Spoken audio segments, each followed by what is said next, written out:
like more than a good potluck, but guess what? There are rules to the potluck. Marilyn Smith is here to break it down for us.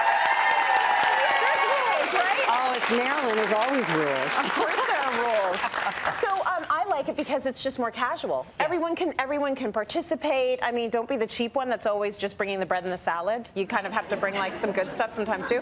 But it's really nice because everyone participates and you're breaking bread together and it's lovely. Yes. And that's the best part. And the other thing I like about potluck is that as the hostess, it can be spur of the moment. Right. So you don't have to vacuum, you know, like you can just go, hey, what are you guys doing tonight? Bring something and we'll... Yes. And that's like the whole casual. And it's about connecting and not having your cell phone at the table and just really having a conversation and everybody bringing, I always think that you should bring what you love. And so, you know, it's kind of their personality, what they're bringing. So, you know, and we don't judge, you know, it's just like whatever. Are you sure we don't judge? No, I don't judge. Okay. Now, I have been judged. I went to an all-foodie one, and it was like, that's what you brought. Like nobody said that, but it was like, that's what you brought. You know, it was like, yeah, that's what I, anyway. That's what I brought. That's what I brought, you know. I can't be friends with people like that. And I never went back. So they, you know, they lost my fun. But anyway. You've been kicked out of so many clubs. I have. You got kicked out of a potluck club. You got kicked out of a book club.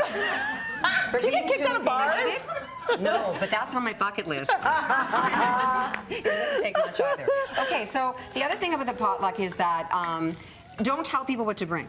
Like, then it's not really a potluck. Yeah, I agree. It's like a pot organization. You come over and bring me dinner, you know? Like, and I've been to those, and it's like, I don't want to bring that. That's not what I wanted. No, I wanted to try, and I like to experiment on people, too. So they don't know that, but a lot of times when I'm writing a book, I'll bring, like, something that I think is going to make it. Yeah. And if people go, ugh, it's not going to be in the book. Right. But, you know, if they go, wow, that's awesome. Anyway. That's good research. Yeah, so that, it is. It's all good research. Yeah, right. So you're going to make a Moroccan vegetarian stew. Yes. Because this is is this a good dish that feeds a lot of people? Feeds a lot. And that brings up a really great point, is that don't tell people, like when they come, tell them just to make one recipe. Yeah. Because if you start doubling and tripling stuff, then you're going to have so much food. It's too much. And for food safety, that's really bad. Okay, so I put ginger and garlic into this, and you're going to put cinnamon. Okay. And this is in the quinoa book that I wrote with the Ontario Home Economics Association. That's a good one. So that's not actually my recipe. This is Laura. She's a professional home economist too, and this is her idea. Okay. So that was curry powder, and cinnamon, and then we're going to add the vegetable broth. So this is vegetarian.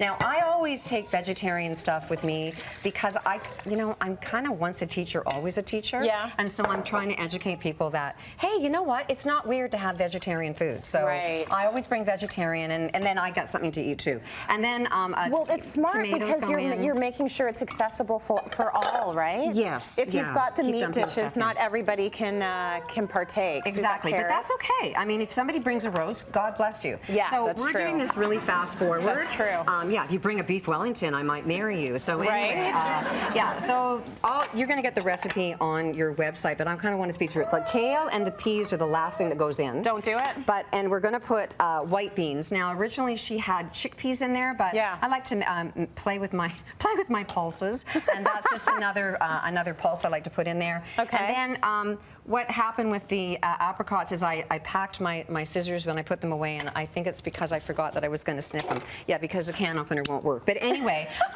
so why don't you try it and see what happens? Okay, that's good enough. So what you do instead of actually chopping, you know what? It's kind of working. Well, sort of. It's like a sharp edge. Yeah, right.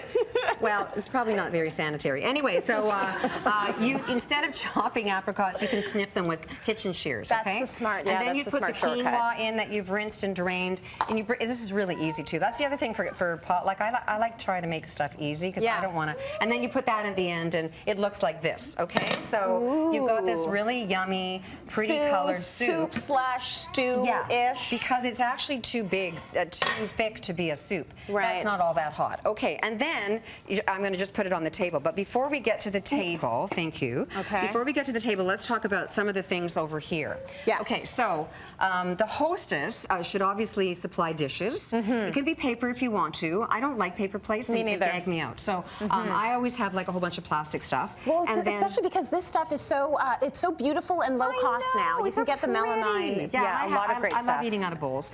Cutlery, always with the things down, because if you have them up in somebody's gucky hand that didn't wash them, gross. Germs. Serviettes, here's my trick. You twirl it like that with your fist, and then that pile of serviettes becomes easily to be picked up. Isn't that genius? I didn't realize that. That's cute. I know, yeah. I like that. You do all this, you do all that, and you get a clap for serviettes. Okay, Yeah. And then, That's what counts. that's it. Yeah, that was the most important. Gee, I learned how to do serviettes today. That's great. Anyway, and then I put brown paper on the table. this looks good. And then I write all the names of things. Now, the rule that I do is I just say, when I'm inviting people, do you have a nut allergy? Do you have an allergy? Yeah. And then that's the only thing I tell all my guests is that so-and-so's got a nut allergy. Yes. So nobody had a nut allergy here. So Okay. mine has almonds, and so when you go to serve it, you take some almonds and you put it on top. Okay. But then I don't know whether you can see, but I've written the names right on the brown paper. There's cream cheese, With smoked salmon and capers. yeah, There's and a beet hummus. And Amazing. If you don't tell anybody what to bring, you usually get a really good assortment. Now, I've been to a couple of potlucks where there was always, everybody brought a dessert, except I brought this. So it was like, you know, and no, but that was fun. Is it? We all got drunk anyway, so it doesn't matter. So See, I wouldn't mind that. I know some people that'd be like, where's the beef? Like, where's the food? But I have no problem with a dessert go home and eat party. a burger. You know, like we're here to have fun. If you don't want to get brown paper, just having a card. I think it's important so people know what the heck they're picking. Right. You know, and the other thing the hostess should have is the servers. And I didn't bring any because this would have been at my house. So we're going to be serving with. Oh yeah, and a sidebar. I don't plastic like cutlery. I don't like plastic cutlery. I like real it cutlery. breaks. Well, I don't know. It's like gross. Anyway, but we'll use that to serve things anyway. So okay, It'll do, right? It'll do in a pinch. So I want to mention that it's the staff of Cityline brought in all of these dishes because we're going to have our own potluck after the show.